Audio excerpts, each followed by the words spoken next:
The Creative Act, A Way of Being by Rick Rubin. A timeless meditation on the act of being a creative being.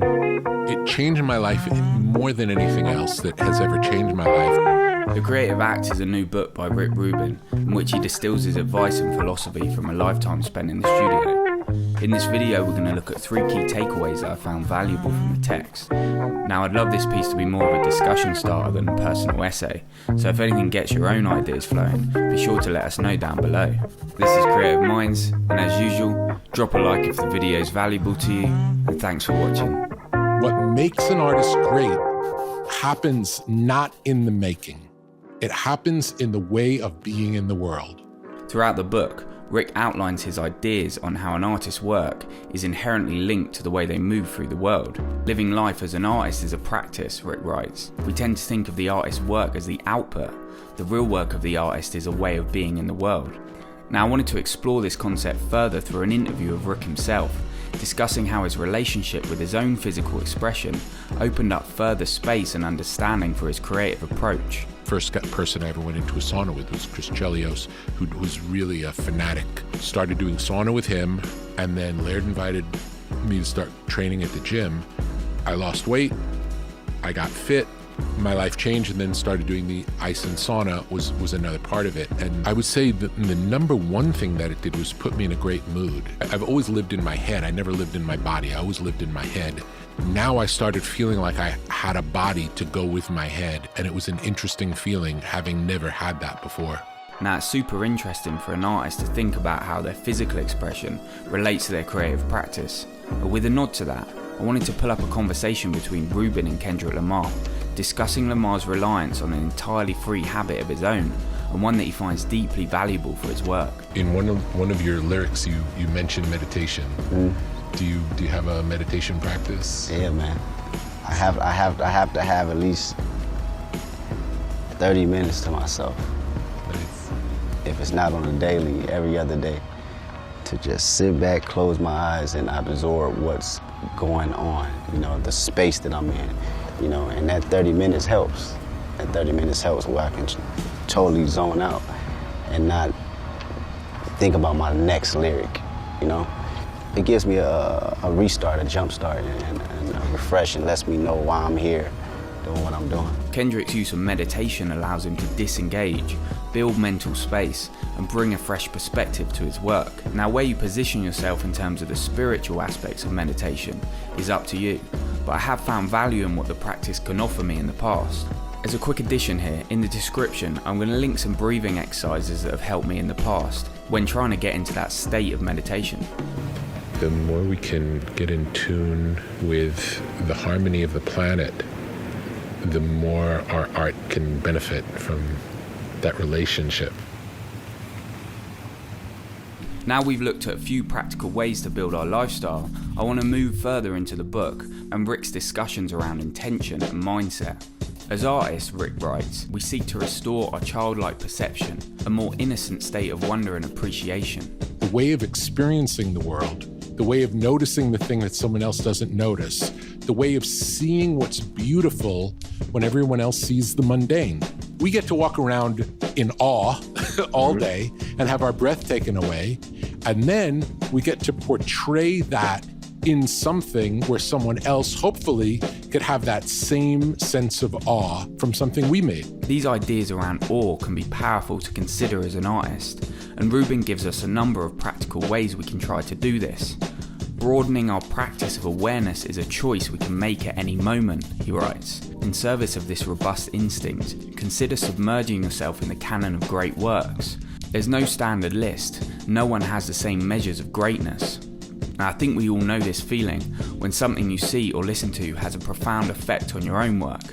What Rick seems to be saying here is to try and get more of that good stuff into your diet.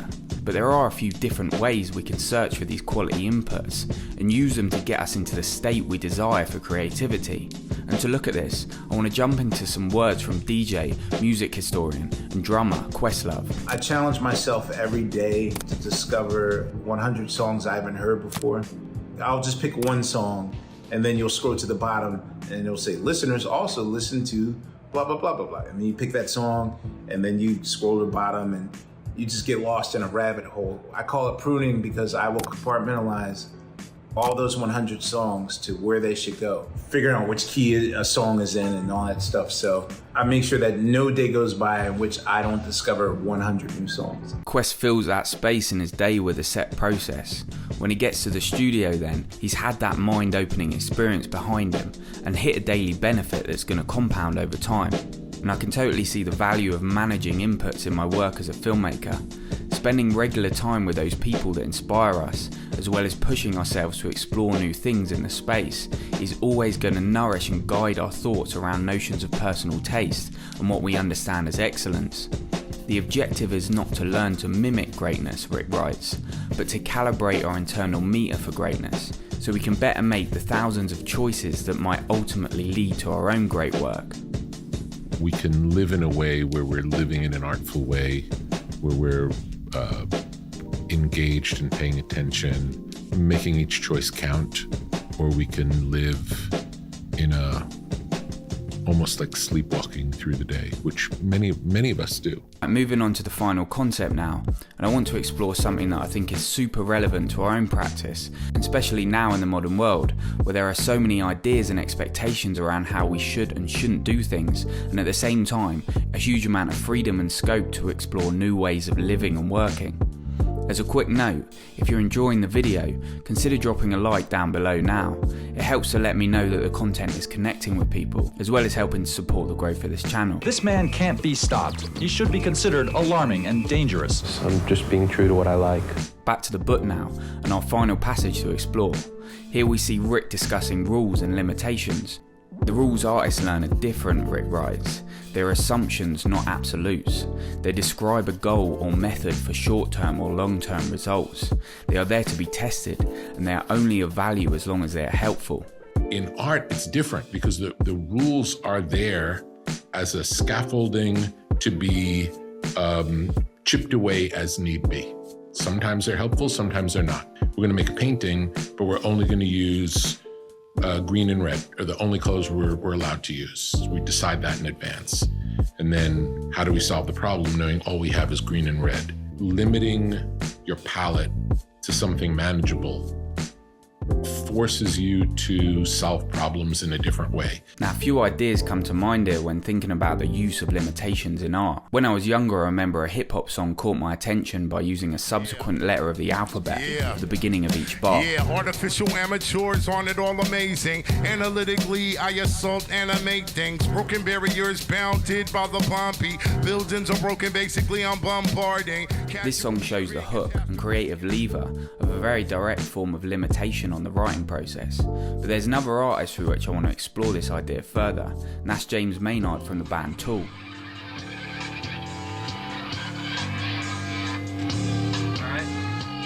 Tool are kind of infamous for writing a song entirely built against the patterns of the Fibonacci sequence, a strict mathematical structure. But in this following clip, he talks more openly about how he writes his vocal melodies and how he relies on the limitations of pre-written instrumentals, chiseling out his vocal in between. So for me, there's not really a blank slate. It's me going to Matt and going, okay, there's some sounds that I heard on this, maybe it's a movie soundtrack, maybe it was a record, something, a vibe. Well, now there's the framework, and he'll come up with a melody or a thing, and he'll throw it to me, and I'll just drill that thing into my head, driving around with it in my car, truck, putting headphones on the plane, just to put that thing on loop and drill it into my head of what it is so that I can figure out how to go through, around, or over this thing, work with it, work against it intentionally. So it's a mathematical, three-dimensional geometric puzzle. Maynard couldn't find the same melodies from the freedom of blank space. He needs the limitation of a structure in order to work out what he's looking for. But it's not just songwriting where ideas of limitation can play themselves out. And in the next clip, I want to look at the danger of negative conventions in the world around us, taking us into some words from SZA. I didn't know what it was like to be in this weird sector when I had all this like Limp Bizkit and Red Hot Chili Peppers and Good Charlotte and LFO, like, and then people are just like, but you urban, right? Like, but you like, you a hip hop princess, right? In this example, SZA was aware enough to detach herself from the limiting story, but as artists and people, these stories often exist all around our lives and practice. Be aware of any assumptions based on conventional wisdom, Rick writes. Rules obeyed unconsciously are far stronger than the ones set on purpose, and they are more likely to undermine the work. As an artist, we might believe we are destined to write country music.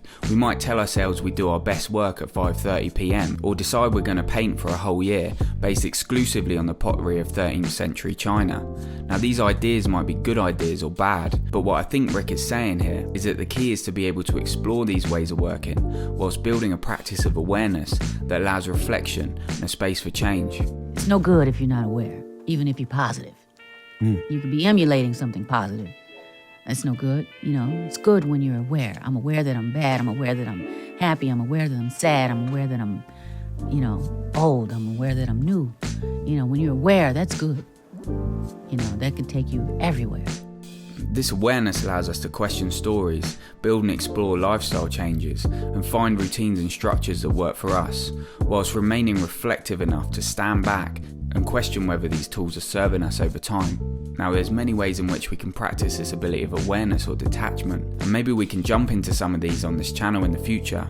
But for now, let me pass the question over to you and ask if you found anything that helps you stay aware as an artist.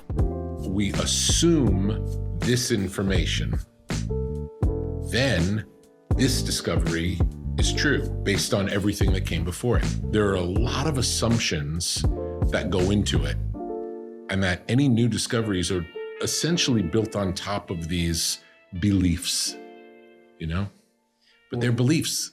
Now before I go, I want to make it clear that I've only really covered a small slice of this book, so if you've enjoyed the video and would like to see more, drop a like or let me know in the comments.